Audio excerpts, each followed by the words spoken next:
ನನ್ನ ಪ್ರಿಯ ದೇಶವಾಸಿಗಳಿಗೆ ನಮಸ್ಕಾರ. ಇಂದು 2025ರ ಮೊದಲ ಮನದ ಮಾತು ಮಾತನಾಡಲಾಗುತ್ತಿದೆ. ನೀವು ಖಂಡಿತ ಈ ವಿಷಯವನ್ನು ಗಮನಿಸಿರಬಹುದು. ಪ್ರತಿ ಬಾರಿ ತಿಂಗಳ ಕೊನೆಯ ಭಾನುವಾರದಂದು ಮನದ ಮಾತು ಪ್ರಸಾರವಾಗುತ್ತದೆ. ಆದರೆ ಈ ಬಾರಿ ನಾವು 4ನೇ ಭಾನುವಾರದ ಬದಲು 3ನೇ ಭಾನುವಾರದಂದು ಒಂದು ವಾರ ಮುಂಚಿತವಾಗಿ ಭೇಟಿಯಾಗುತ್ತಿದ್ದೇವೆ. ಏಕೆಂದರೆ ಮುಂದಿನ ಭಾನುವಾರದಂದೇ ಗಣರಾಜ್ಯೋತ್ಸವ ಇದೆ. ಮುಂಚಿತವಾಗಿಯೇ ಎಲ್ಲ ದೇಶವಾಸಿಗಳಿಗೆ ನಾನು ಗಣರಾಜ್ಯೋತ್ಸವದ ಶುಭಾಶಯಗಳನ್ನು ಕೋರುತ್ತೇನೆ.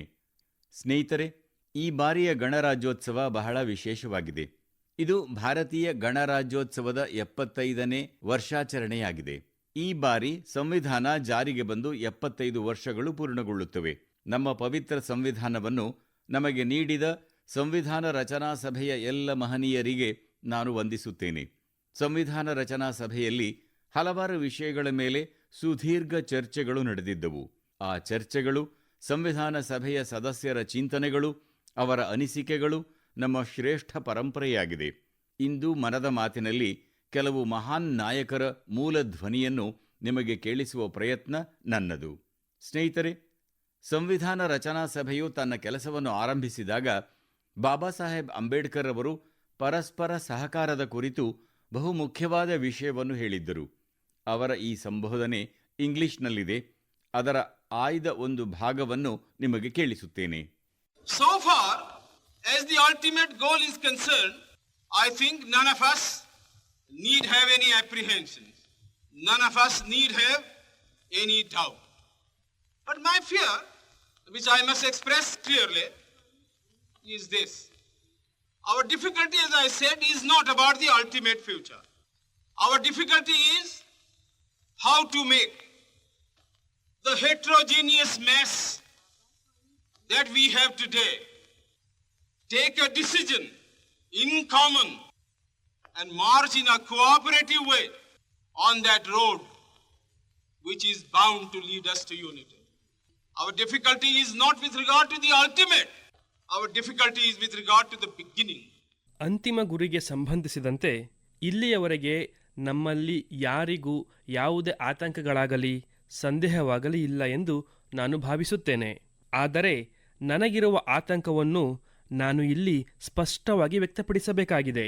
ಅಂತಿಮ ಭವಿಷ್ಯವೆಂಬುದು ನಮ್ಮ ಸಮಸ್ಯೆಯಲ್ಲ, ಆದರೆ ಇಂದು ನಮ್ಮಲ್ಲಿರುವ ವೈವಿಧ್ಯಮಯ ಸಮೂಹವನ್ನು ಹೇಗೆ ಒಂದುಗೂಡಿಸುವುದು, ಒಕ್ಕೊರಲಿನ ನಿರ್ಧಾರವನ್ನು ತೆಗೆದುಕೊಳ್ಳುವುದು ಮತ್ತು ನಮ್ಮನ್ನು ಒಗ್ಗಟ್ಟಿನತ್ತ ಕೊಂಡೊಯ್ಯುವ ಹಾದಿಯಲ್ಲಿ ಸಹಕಾರಿ ಮಾರ್ಗದಲ್ಲಿ ಸಾಗುವುದು ಹೇಗೆ ಎಂಬುದಾಗಿದೆ. ಅಂತಿಮ ಗಮ್ಯ ನಮ್ಮ ಸಮಸ್ಯೆಯಲ್ಲ, ಆದರೆ ಸಮಸ್ಯೆ ಆರಂಭಕ್ಕೆ ಸಂಬಂಧಿಸಿದ್ದಾಗಿದೆ. ಸ್ನೇಹಿತರೆ, ಸಂವಿಧಾನ ರಚನಾ ಸಭೆಯು ಒಗ್ಗಟ್ಟಿನಿಂದಿರಬೇಕು, ಒಕ್ಕೊರಲಿನಿಂದ ಮತ್ತು ಎಲ್ಲರ ಒಳಿತಿಗಾಗಿ ಒಗ್ಗೂಡಿ ಕೆಲಸ ಮಾಡಬೇಕು ಎಂಬುದರ ಕುರಿತು ಬಾಬಾ ಸಾಹೇಬರು ಒತ್ತಿ ಹೇಳಿದರು. ಸಂವಿಧಾನ ಸಭೆಯ ಇನ್ನೊಂದು ಆಡಿಯೋ ತುಣುಕನ್ನು ನಿಮಗಾಗಿ ಕೇಳಿಸುತ್ತೇನೆ. ಈ ಆಡಿಯೋ ನಮ್ಮ ಸಂವಿಧಾನ ರಚನಾ ಸಭೆಯ ಮುಖ್ಯಸ್ಥರಾಗಿದ್ದ ಡಾಕ್ಟರ್ ರಾಜೇಂದ್ರ ಪ್ರಸಾದ್ ಅವರದ್ದು. ಬನ್ನಿ, ಡಾಕ್ಟರ್ ರಾಜೇಂದ್ರ ಪ್ರಸಾದ್ ಅವರ ಮಾತುಗಳನ್ನು ಕೇಳೋಣ. हमारा इतिहास बताता है और हमारी संस्कृति सिखाती है कि हम शांति प्रिय हैं और रहें. हमारा साम्राज्य, हमारी फतेह दूसरे तरह की रही है. हमने दूसरों को जंजीरों से, चाहे वो लोहे की हो या सोने की, कभी नहीं बांधने की कोशिश की. हमने दूसरों को अपने साथ लोहे के जंजीर से भी ज्यादा मजबूत मगर सुंदर और सुखद रेशम के धागे से बांध रखा है. और वो बंधन धर्म का है, संस्कृति का है, ज्ञान का है. हम अब भी उसी रास्ते पर चलते रहेंगे और हमारी एक ही इच्छा और अभिलाषा है. वो अभिलाषा ये है कि हम संसार में सुख और शांति कायम करने में मदद पहुंचा सकें और संसार के हाथों में सत्य और अहिंसा वो अचूक हथियार दे सकें जिसने हमें आज आज़ादी तक पहुंचाया है. हमारी जिंदगी और संस्कृति में कुछ ऐसा है जिसने हमें समय के थपेड़ों के बावजूद जिंदा रहने की शक्ति दी है. अगर हम अपने आदर्शों को सामने रखे रहेंगे तो हम संसार की बड़ी सेवा कर पाएंगे. ನಾವು ಶಾಂತಿಪ್ರಿಯರಾಗಿದ್ದೇವೆ ಮತ್ತು ಶಾಂತಿಪ್ರಿಯರಾಗಿದ್ದೆವು ಎಂದು ನಮ್ಮ ಇತಿಹಾಸವು ನಮಗೆ ಹೇಳುತ್ತದೆ ಮತ್ತು ನಮ್ಮ ಸಂಸ್ಕೃತಿ ನಮಗೆ ಕಲಿಸುತ್ತದೆ. ನಮ್ಮ ಸಾಮ್ರಾಜ್ಯ ವಿಸ್ತರಣೆ ಮತ್ತು ವಿಜಯಗಳು ವಿಭಿನ್ನ ರೀತಿಯಾಗಿದ್ದವು. ನಾವು ಎಂದಿಗೂ ಯಾರನ್ನೂ ಕಬ್ಬಿಣ ಅಥವಾ ಚಿನ್ನದ ಸರಪಳಿಗಳಿಂದ ಬಂಧಿಸಲು ಪ್ರಯತ್ನಿಸಿದವರಲ್ಲ. ಕಬ್ಬಿಣದ ಸರಪಳಿಗಿಂತ ಗಟ್ಟಿಯಾದ ಆದರೆ ಸುಂದರ ಮತ್ತು ಹಿತಕರವಾದ ರೇಷ್ಮೆ ದಾರದಿಂದ ನಾವು ಇತರರನ್ನು ಬಾಂಧವ್ಯದಲ್ಲಿ ಬಂಧಿಸಿದ್ದೇವೆ. ಅದು ಧರ್ಮ, ಸಂಸ್ಕೃತಿ ಮತ್ತು ಜ್ಞಾನದ ಬಂಧವಾಗಿದೆ. ನಾವು ಇಂದು ಕೂಡ ಅದೇ ಮಾರ್ಗದಲ್ಲಿ ಮುಂದುವರಿಯುತ್ತೇವೆ ಮತ್ತು ನಮ್ಮದು ಒಂದೇ ಒಂದು ಆಸೆ ಮತ್ತು ಅಪೇಕ್ಷೆಯಾಗಿದೆ. ಅದೇನೆಂದರೆ ನಾವು ಜಗತ್ತಿನಲ್ಲಿ ಸಂತೋಷ ಮತ್ತು ಶಾಂತಿಯನ್ನು ಸ್ಥಾಪಿಸಲು ಸಹಾಯ ಮಾಡುವಂಥದ್ದು ಮತ್ತು ನಮ್ಮನ್ನು ಸ್ವಾತಂತ್ರ್ಯದವರೆಗೆ ಕೊಂಡೊಯ್ದ ಸತ್ಯ ಮತ್ತು ಅಹಿಂಸೆ ಎಂಬ ಗುರಿತಪ್ಪದ ಅಸ್ತ್ರಗಳನ್ನು ವಿಶ್ವಕ್ಕೆ ನೀಡುವುದು.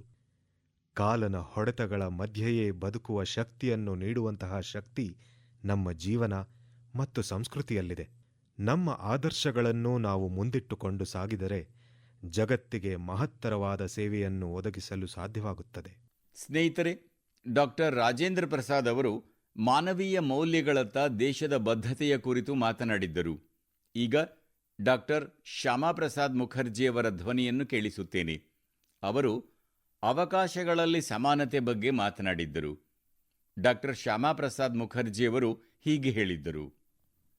I hope, sir, that we shall go ahead with our work in spite of all difficulties and thereby help to create that great India, which will be the motherland of not this community or that, not this class of it, but of every person, man, woman and child inhabiting in this great land irrespective of race, caste, creed or community.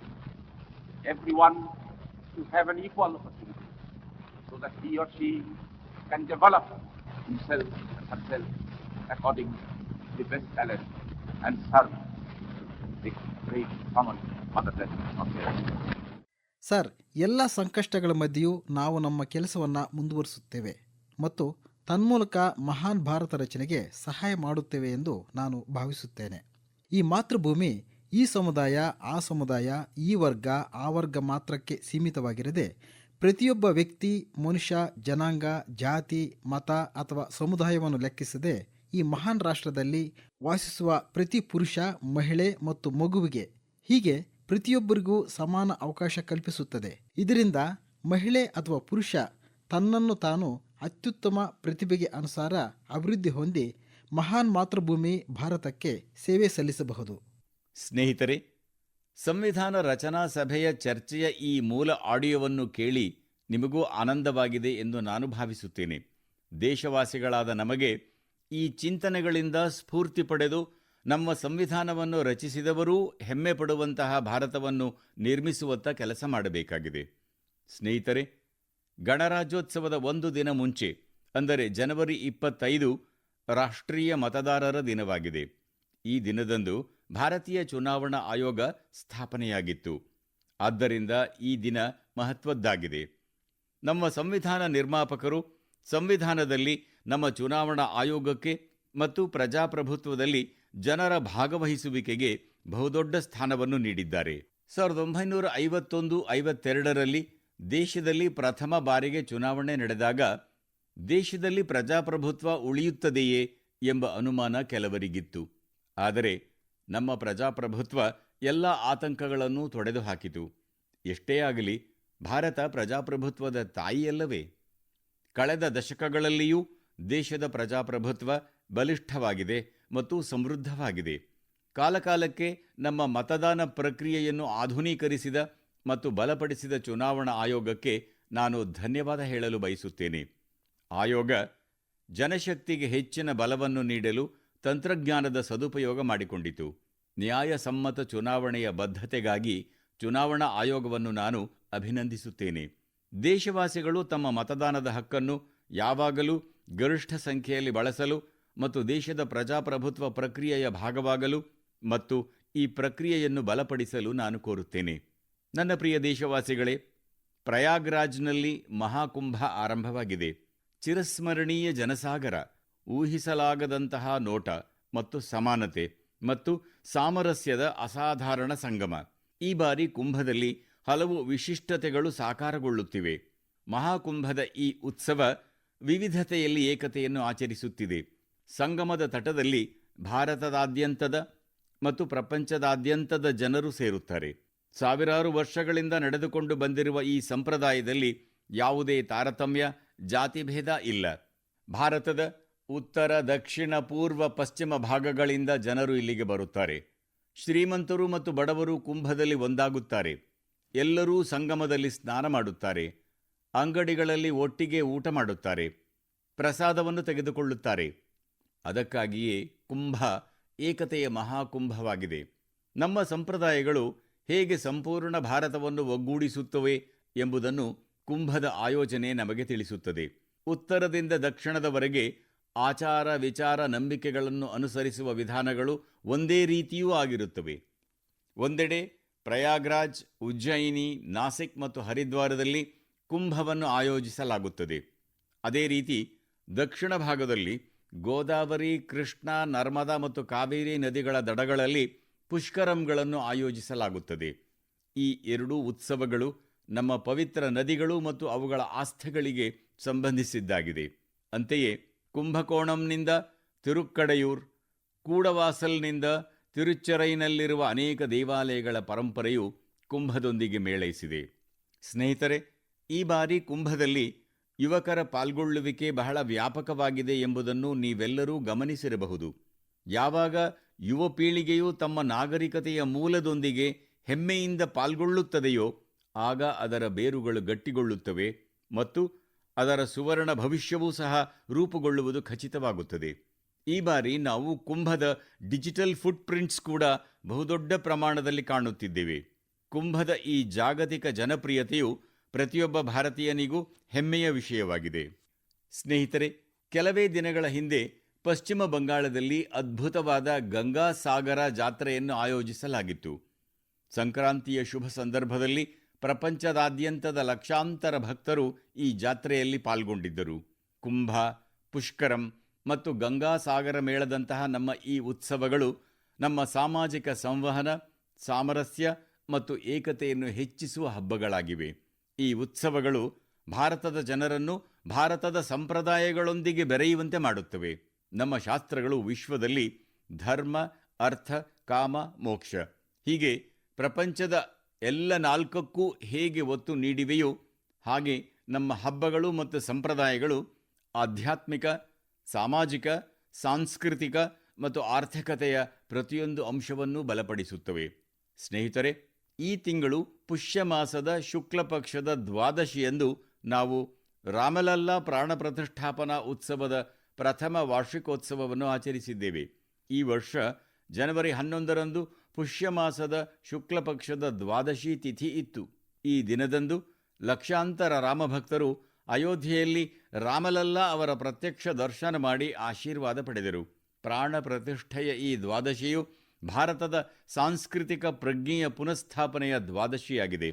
ಆದುದರಿಂದ ಒಂದು ರೀತಿಯಲ್ಲಿ ಪುಷ್ಯ ಮಾಸದ ಶುಕ್ಲ ಪಕ್ಷದ ದ್ವಾದಶಿ ತಿಥಿ ಪ್ರತಿಷ್ಠಾ ದ್ವಾದಶಿಯ ದಿನವೂ ಆಗಿದೆ. ಈ ರೀತಿ ಅಭಿವೃದ್ಧಿಯ ಪಥದಲ್ಲಿ ಸಾಗುವಾಗ ನಮ್ಮ ಪರಂಪರೆಯನ್ನು ಉಳಿಸಿಕೊಂಡು ಅದರಿಂದ ಸ್ಫೂರ್ತಿ ಪಡೆದು ಮುನ್ನಡೆಯಬೇಕು.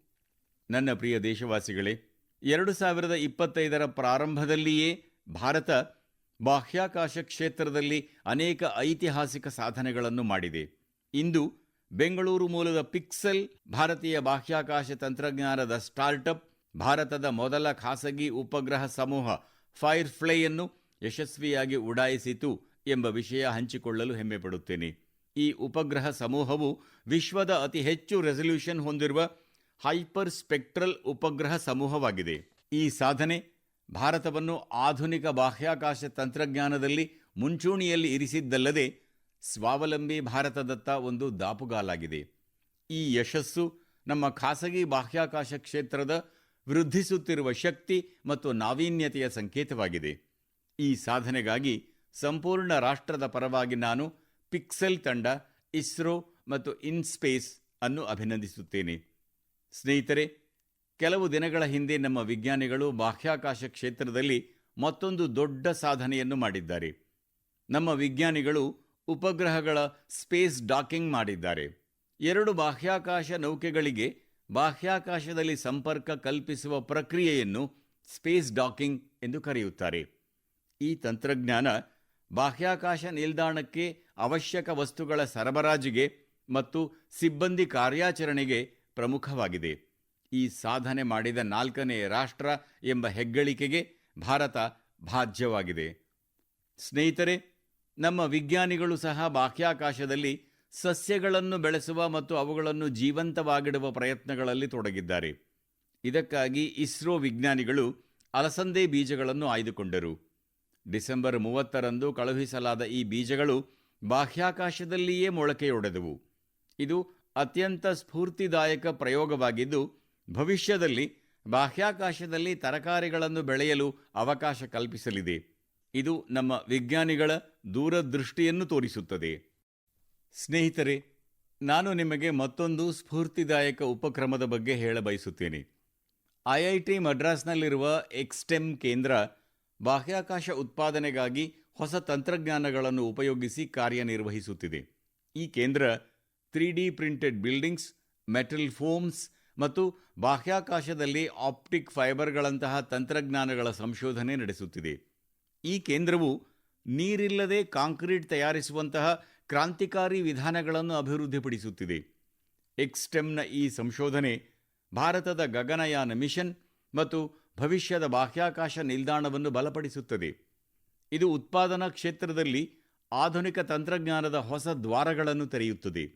ಸ್ನೇಹಿತರೆ, ಈ ಎಲ್ಲ ಸಾಧನೆಗಳು ಭಾರತದ ವಿಜ್ಞಾನಿಗಳು ಮತ್ತು ಆವಿಷ್ಕಾರಕರು ಭವಿಷ್ಯದ ಸವಾಲುಗಳಿಗೆ ಪರಿಹಾರಗಳನ್ನು ಒದಗಿಸುವಲ್ಲಿ ಎಷ್ಟು ದೂರದೃಷ್ಟಿಯುಳ್ಳವರಾಗಿದ್ದಾರೆ ಎನ್ನುವುದಕ್ಕೆ ಪುರಾವೆಯಾಗಿದೆ.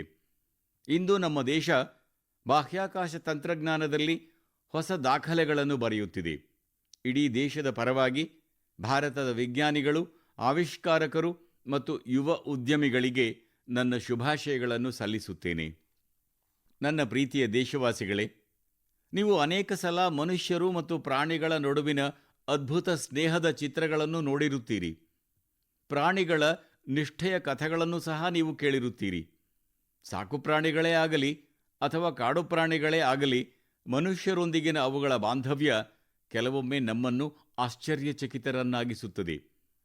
ಪ್ರಾಣಿಗಳಿಗೆ ಮಾತನಾಡಲು ಸಾಧ್ಯವಾಗದಿದ್ದರೂ ಅವು ಮನುಷ್ಯರನ್ನು, ಅವರ ಭಾವನೆಗಳನ್ನು ಮತ್ತು ಸಂಜ್ಞೆಗಳನ್ನು ಚೆನ್ನಾಗಿ ಅರ್ಥ ಮಾಡಿಕೊಳ್ಳಬಲ್ಲವು.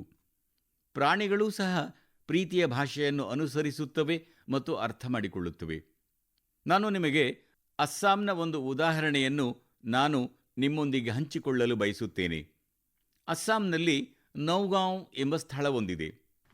ನೌಗಾಂವ್ ನಮ್ಮ ದೇಶದ ಮಹಾನ್ ವ್ಯಕ್ತಿ ಶ್ರೀಮಂತ್ ಶಂಕರ್ ದೇವ್ ಅವರ ಜನ್ಮಸ್ಥಳವಾಗಿದೆ. ಈ ಸ್ಥಳ ಬಹಳ ಸುಂದರವಾಗಿದೆ. ಇಲ್ಲಿ ಆನೆಗಳ ಒಂದು ದೊಡ್ಡ ವಾಸಸ್ಥಾನವೂ ಇದೆ. ಆನೆಗಳ ಹಿಂಡು ಬೆಳೆಗಳನ್ನು ಹಾಳು ಮಾಡಿದ್ದ ಹಲವಾರು ಘಟನೆಗಳು ನಡೆದಿವೆ. ರೈತರು ಬಹಳ ಚಿಂತೆಗೊಳಗಾಗುತ್ತಿದ್ದರು. ಸುತ್ತಮುತ್ತಲಿನ ಸುಮಾರು 100 ಗ್ರಾಮಗಳ ಜನರು ಅಸಮಾಧಾನಗೊಂಡಿದ್ದರು. ಆದರೆ ಗ್ರಾಮಸ್ಥರು ಆನೆಗಳ ಅಸಹಾಯಕತೆಯನ್ನು ಕೂಡ ಅರ್ಥ ಮಾಡಿಕೊಂಡಿದ್ದರು. ಆನೆಗಳು ತಮ್ಮ ಹಸಿವನ್ನು ನೀಗಿಸಲು ಹೊಲಗಳಿಗೆ ನುಗ್ಗುತ್ತಿದ್ದವು. ಹೀಗಾಗಿ ಗ್ರಾಮಸ್ಥರು ಇದಕ್ಕೆ ಒಂದು ಪರಿಹಾರ ಹುಡುಕಬೇಕೆಂದು ಆಲೋಚಿಸಿದರು. ಗ್ರಾಮಸ್ಥರು ಒಂದು ತಂಡವನ್ನು ರಚಿಸಿದರು. ಆ ತಂಡದ ಹೆಸರು ಹಾಥಿ ಬಂಧು ಅಥವಾ ಆನೆಯ ಬಂಧು ಎಂಬುದಾಗಿತ್ತು. ಆನೆಯ ಬಂಧುಗಳು ತಮ್ಮ ಬುದ್ಧಿಮತ್ತೆ ಪ್ರದರ್ಶಿಸುತ್ತಾ ಸುಮಾರು 800 ಬೀಘಾ ಬಂಜರು ಪ್ರದೇಶದಲ್ಲಿ ಒಂದು ವಿಶಿಷ್ಟ ಪ್ರಯತ್ನ ಮಾಡಿದರು. ಇಲ್ಲಿ ಗ್ರಾಮಸ್ಥರು ಪರಸ್ಪರ ಒಗ್ಗೂಡಿ ನೇಪಿಯರ್ ಹುಲ್ಲು ಬಿತ್ತಿದರು. ಈ ಹುಲ್ಲು ಆನೆಗಳಿಗೆ ಬಹಳ ಪ್ರಿಯವಾದುದು. ಇದರಿಂದಾಗಿ ಆನೆಗಳು ಹೊಲದ ಕಡೆ ಬರುವುದನ್ನು ಕಡಿಮೆ ಮಾಡಿದವು. ಇದರಿಂದ ಸಾವಿರಾರು ಗ್ರಾಮಸ್ಥರಿಗೆ ಬಹಳ ನಿರಾಳವಾಯಿತು. ಆನೆಗಳು ಈ ಪ್ರಯತ್ನದಿಂದ ಸಂತಸಪಟ್ಟಂತಾಯಿತು. ಸ್ನೇಹಿತರೆ, ನಮ್ಮ ಸಂಸ್ಕೃತಿ ಮತ್ತು ಪರಂಪರೆ ನಮಗೆ ಸುತ್ತಮುತ್ತಲಿನ ಪಶು ಪಕ್ಷಿಗಳೊಡನೆ ಪ್ರೀತಿಯಿಂದ ಬಾಳುವುದನ್ನು ಕಲಿಸುತ್ತದೆ. ಕಳೆದ 2 ತಿಂಗಳುಗಳಲ್ಲಿ ನಮ್ಮ ದೇಶದಲ್ಲಿ 2 ಹೊಸ ಹುಲಿ ಅಭಯಾರಣ್ಯಗಳು ಸೇರ್ಪಡೆಯಾಗಿವೆ ಎನ್ನುವುದು ನಮ್ಮೆಲ್ಲರಿಗೂ ಬಹಳ ಸಂತಸದ ವಿಷಯವಾಗಿದೆ.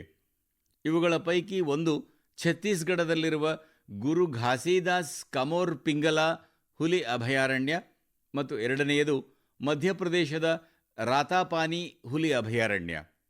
ನನ್ನ ಪ್ರೀತಿಯ ದೇಶವಾಸಿಗಳೇ, ಸ್ವಾಮಿ ವಿವೇಕಾನಂದರು ಹೀಗೆ ಹೇಳಿದ್ದಾರೆ: ಯಾವ ವ್ಯಕ್ತಿ ತನ್ನ ಚಿಂತನೆಗಳ ಬಗ್ಗೆ ಉತ್ಸುಕನಾಗಿರುತ್ತಾನೋ ಅವರೇ ತಮ್ಮ ಗುರಿಗಳನ್ನು ಸಾಧಿಸುವಲ್ಲಿ ಸಫಲರಾಗುತ್ತಾರೆ. ಯಾವುದೇ ಆಲೋಚನೆಯನ್ನು ಸಾಕಾರಗೊಳಿಸಲು ನಮ್ಮ ಉತ್ಸಾಹ ಮತ್ತು ಸಮರ್ಪಣಾ ಭಾವ ಬಹಳ ಅಗತ್ಯವಾಗಿರುತ್ತದೆ. ಸಂಪೂರ್ಣ ಶ್ರದ್ಧೆ ಮತ್ತು ಉತ್ಸಾಹದಿಂದಲೇ ಆವಿಷ್ಕಾರ, ಸೃಜನಾತ್ಮಕತೆ ಮತ್ತು ಸಫಲತೆಯ ಮಾರ್ಗ ಖಂಡಿತವಾಗಿಯೂ ತೆರೆದುಕೊಳ್ಳುತ್ತದೆ. ಕೆಲವು ದಿನಗಳ ಹಿಂದಷ್ಟೇ ಸ್ವಾಮಿ ವಿವೇಕಾನಂದರ ಜಯಂತಿಯಂದು ನನಗೆ ವಿಕಸಿತ ಭಾರತ ಯುವ ಮುಖಂಡರ ಸಂವಾದದಲ್ಲಿ ಪಾಲ್ಗೊಳ್ಳುವ ಸೌಭಾಗ್ಯ ದೊರೆತಿತ್ತು.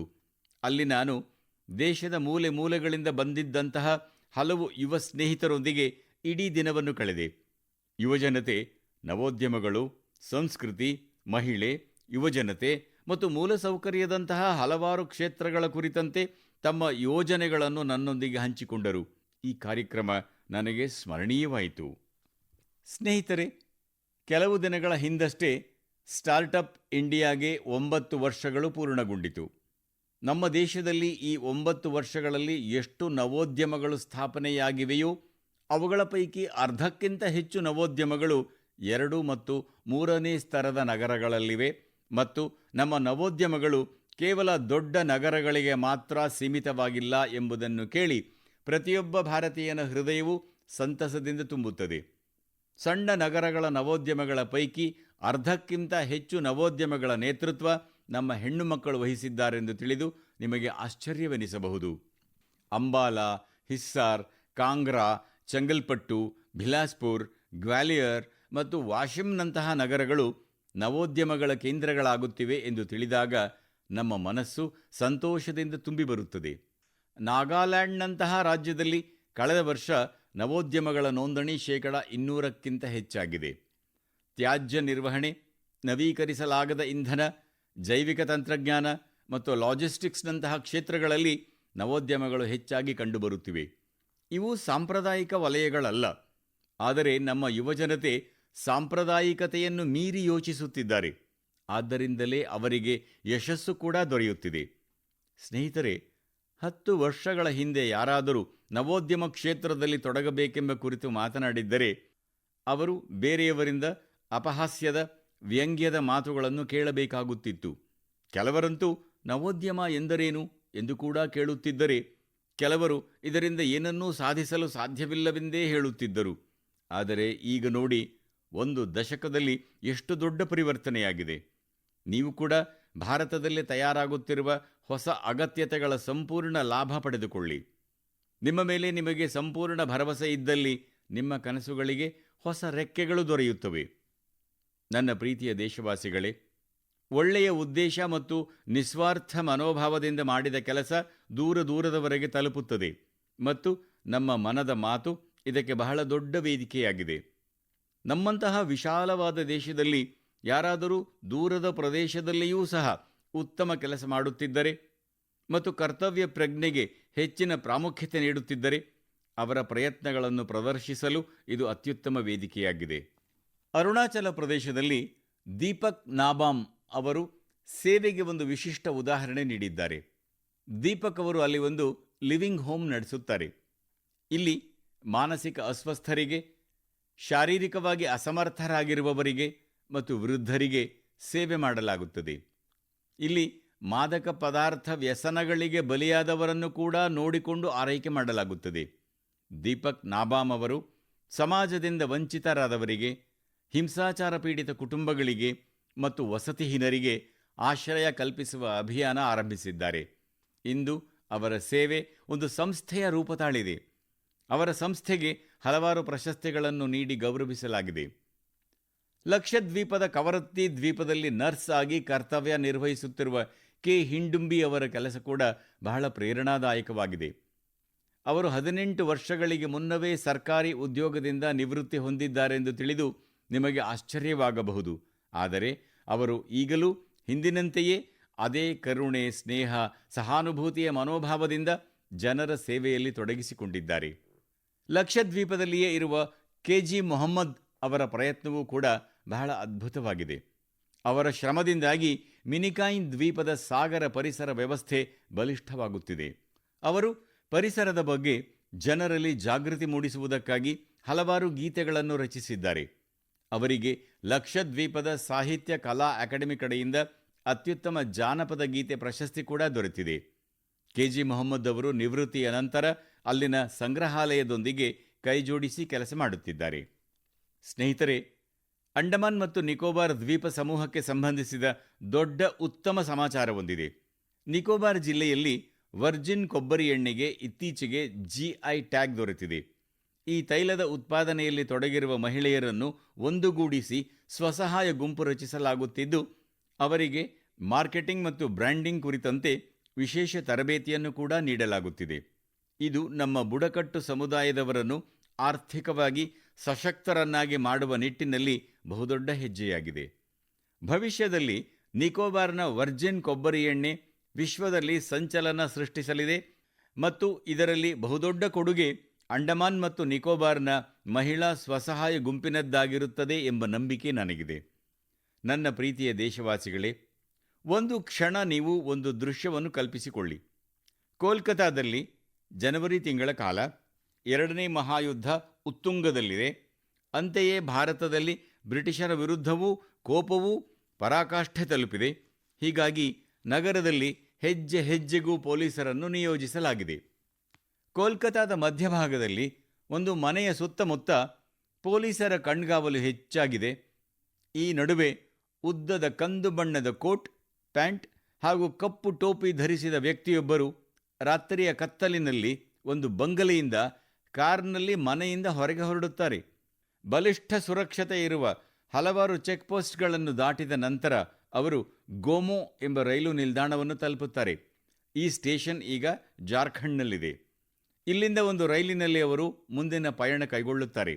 ಆನಂತರ ಅಫ್ಘಾನಿಸ್ತಾನ್ ತಲುಪಿ ಅಲ್ಲಿಂದ ಯುರೋಪ್ ತಲುಪುತ್ತಾರೆ. ಬ್ರಿಟಿಷ್ ಆಳ್ವಿಕೆಯ ತೂರಲಾಗದ ಅಭೇದ್ಯ ಕೋಟೆಗಳ ಹೊರತಾಗಿಯೂ ಇದೆಲ್ಲವೂ ಸಂಭವಿಸುತ್ತದೆ. ಸ್ನೇಹಿತರೆ, ಈ ಕತೆ ನಿಮಗೆ ಚಲನಚಿತ್ರವೊಂದರ ದೃಶ್ಯದಂತೆ ತೋರಬಹುದು. ಇಷ್ಟೊಂದು ಧೈರ್ಯ ತೋರಿದ ವ್ಯಕ್ತಿ ಯಾರಾಗಿರಬಹುದು ಎಂದು ನೀವು ಯೋಚಿಸಬಹುದು. ವಾಸ್ತವದಲ್ಲಿ ಈ ವ್ಯಕ್ತಿ ಬೇರಾರೂ ಅಲ್ಲ, ಅವರೇ ನಮ್ಮ ದೇಶದ ಮಹಾನ್ ವ್ಯಕ್ತಿ ನೇತಾಜಿ ಸುಭಾಷ್ ಚಂದ್ರ ಬೋಸ್. ಜನವರಿ 23 ಅಂದರೆ ಬೋಸ್ ಅವರ ಜಯಂತಿಯನ್ನು ನಾವು ಪರಾಕ್ರಮ ದಿನವಾಗಿ ಆಚರಿಸುತ್ತೇವೆ. ಅವರ ಶೌರ್ಯಕ್ಕೆ ಸಂಬಂಧಿಸಿದ ಈ ಕಥೆ ಅವರ ಶೌರ್ಯದ ಒಂದು ನೋಟವನ್ನು ನೀಡುತ್ತದೆ. ಕೆಲವು ವರ್ಷಗಳ ಹಿಂದೆ ಸುಭಾಷ್ ಚಂದ್ರ ಬೋಸ್ ಅವರು ಬ್ರಿಟಿಷರಿಂದ ತಪ್ಪಿಸಿಕೊಂಡು ಬಂದಿದ್ದ ಅದೇ ಮನೆಗೆ ನಾನು ಭೇಟಿ ನೀಡಿದ್ದೆ. ಅವರ ಆ ಕಾರು ಇನ್ನೂ ಅಲ್ಲೇ ಇದೆ. ಆ ಅನುಭವ ನನಗೆ ತುಂಬ ವಿಶೇಷವಾಗಿತ್ತು. ಸುಭಾಷ್ ಅವರು ಒಬ್ಬ ದಾರ್ಶನಿಕರಾಗಿದ್ದರು. ಅವರ ಸ್ವಭಾವದಲ್ಲೇ ಧೈರ್ಯ ಎನ್ನುವುದು ಆಳವಾಗಿ ಬೇರೂರಿತ್ತು. ಇಷ್ಟೇ ಅಲ್ಲ, ಅವರು ಬಹಳ ದಕ್ಷ ಆಡಳಿತಗಾರರೂ ಆಗಿದ್ದರು. ಕೇವಲ ತಮ್ಮ 27ನೇ ವಯಸ್ಸಿನಲ್ಲಿ ಅವರು ಕೋಲ್ಕತಾ ನಗರ ನಿಗಮದ ಮುಖ್ಯ ಕಾರ್ಯನಿರ್ವಾಹಕ ಅಧಿಕಾರಿಯಾದರು ಮತ್ತು ನಂತರ ಅವರು ಮೇಯರ್ ಜವಾಬ್ದಾರಿಯನ್ನು ಸಹ ವಹಿಸಿಕೊಂಡರು. ಅವರು ಆಡಳಿತಗಾರರಾಗಿಯೂ ಅನೇಕ ಉತ್ತಮ ಕೆಲಸಗಳನ್ನು ಮಾಡಿದರು. ಮಕ್ಕಳಿಗೆ ಶಾಲೆಗಳು, ಬಡ ಮಕ್ಕಳಿಗೆ ಹಾಲು ಮತ್ತು ಸ್ವಚ್ಛತೆಯನ್ನು ಒದಗಿಸುವ ನಿಟ್ಟಿನಲ್ಲಿ ಅವರು ಕೈಗೊಂಡಿದ್ದ ಪ್ರಯತ್ನಗಳು ಇಂದಿಗೂ ಪ್ರಸ್ತುತವಾಗಿವೆ, ಸ್ಮರಣೀಯವಾಗಿವೆ. ನೇತಾಜಿ ಸುಭಾಷ್ ಅವರಿಗೆ ರೇಡಿಯೋ ಜೊತೆಯಲ್ಲಿಯೂ ಅತ್ಯಂತ ಗಹನವಾದ ಬಾಂಧವ್ಯವಿತ್ತು. ಅವರು ಆಜಾದ್ ಹಿಂದ್ ರೇಡಿಯೋ ಸ್ಥಾಪಿಸಿದ್ದರು. ಇದರಲ್ಲಿ ಅವರ ಮಾತುಗಳನ್ನು ಆಲಿಸಲು ಜನ ಬಹಳ ಕಾತುರದಿಂದ ನಿರೀಕ್ಷಿಸುತ್ತಿದ್ದರು. ಅವರ ಭಾಷಣಗಳಿಂದ ವಿದೇಶಿ ಆಡಳಿತದ ವಿರುದ್ಧ ಸಮರಕ್ಕೆ ಹೊಸ ಶಕ್ತಿ ದೊರೆಯುತ್ತಿತ್ತು. ಆಜಾದ್ ಹಿಂದ್ ರೇಡಿಯೋದಲ್ಲಿ ಇಂಗ್ಲಿಷ್, ಹಿಂದಿ, ತಮಿಳು, ಬಂಗಾಳಿ, ಮರಾಠಿ, ಪಂಜಾಬಿ, ಪಾಷ್ಟೋ ಮತ್ತು ಉರ್ದು ಭಾಷೆಯಲ್ಲಿ ವಾರ್ತಾ ಸಂಚಿಕೆಗಳು ಪ್ರಸಾರವಾಗುತ್ತಿದ್ದವು. ನಾನು ನೇತಾಜಿ ಸುಭಾಷ್ ಚಂದ್ರ ಬೋಸ್ ಅವರಿಗೆ ನಮನಗಳನ್ನು ಸಲ್ಲಿಸುತ್ತೇನೆ. ಸುಭಾಷ್ ಚಂದ್ರ ಬೋಸ್ ಅವರ ಬಗ್ಗೆ ಹೆಚ್ಚು ಹೆಚ್ಚು ಓದಿ, ಅವರ ಜೀವನದಿಂದ ಸದಾ ಪ್ರೇರಣೆ ಹೊಂದಿ ಎಂದು ನಾನು ದೇಶದ ಯುವಜನರಲ್ಲಿ ಮನವಿ ಮಾಡುತ್ತೇನೆ. ಸ್ನೇಹಿತರೆ, ಮನದ ಮಾತು ಎಂಬ ಈ ಕಾರ್ಯಕ್ರಮ ನನಗೆ ಪ್ರತಿ ಬಾರಿಯೂ ದೇಶದ ಸಾಮೂಹಿಕ ಪ್ರಯತ್ನಗಳೊಂದಿಗೆ, ನಿಮ್ಮೆಲ್ಲರ ಸಾಮೂಹಿಕ ಇಚ್ಛಾಶಕ್ತಿಯೊಂದಿಗೆ ನನ್ನನ್ನು ಜೋಡಿಸುತ್ತದೆ. ಪ್ರತಿ ತಿಂಗಳೂ ಹೆಚ್ಚಿನ ಸಂಖ್ಯೆಯಲ್ಲಿ ನಿಮ್ಮ ಸಲಹೆ, ಸೂಚನೆ, ನಿಮ್ಮ ಚಿಂತನೆಗಳು ದೊರೆಯುತ್ತವೆ ಮತ್ತು ಪ್ರತಿ ಬಾರಿಯೂ ಇವುಗಳನ್ನು ನೋಡಿದಾಗ ಅಭಿವೃದ್ಧಿ ಹೊಂದಿದ ಭಾರತದ ಸಂಕಲ್ಪದಲ್ಲಿ ನನ್ನ ನಂಬಿಕೆ ಮತ್ತಷ್ಟು ವೃದ್ಧಿಯಾಗುತ್ತದೆ. ನೀವೆಲ್ಲರೂ ಇದೇ ರೀತಿ ನಿಮ್ಮ ಕೆಲಸ ಕಾರ್ಯದಿಂದ ಭಾರತವನ್ನು ಸರ್ವಶ್ರೇಷ್ಠ ರಾಷ್ಟ್ರವನ್ನಾಗಿಸುವ ಪ್ರಯತ್ನಗಳನ್ನು ಮಾಡುತ್ತೀರಿ. ಈ ಬಾರಿಯ ಮನ್ ಕಿ ಬಾತ್ ಅನ್ನು ಇಲ್ಲಿಗೆ ಮುಗಿಸೋಣ. ಮುಂದಿನ ತಿಂಗಳು ಭಾರತೀಯರ ಸಾಧನೆಗಳು, ಸಂಕಲ್ಪಗಳು ಮತ್ತು ಯಶಸ್ಸುಗಳ ಹೊಸ ಗಾಥೆಗಳೊಂದಿಗೆ ಪುನಃ ಭೇಟಿಯಾಗೋಣ. ಅನೇಕಾನೇಕ ಧನ್ಯವಾದಗಳು. ನಮಸ್ಕಾರ.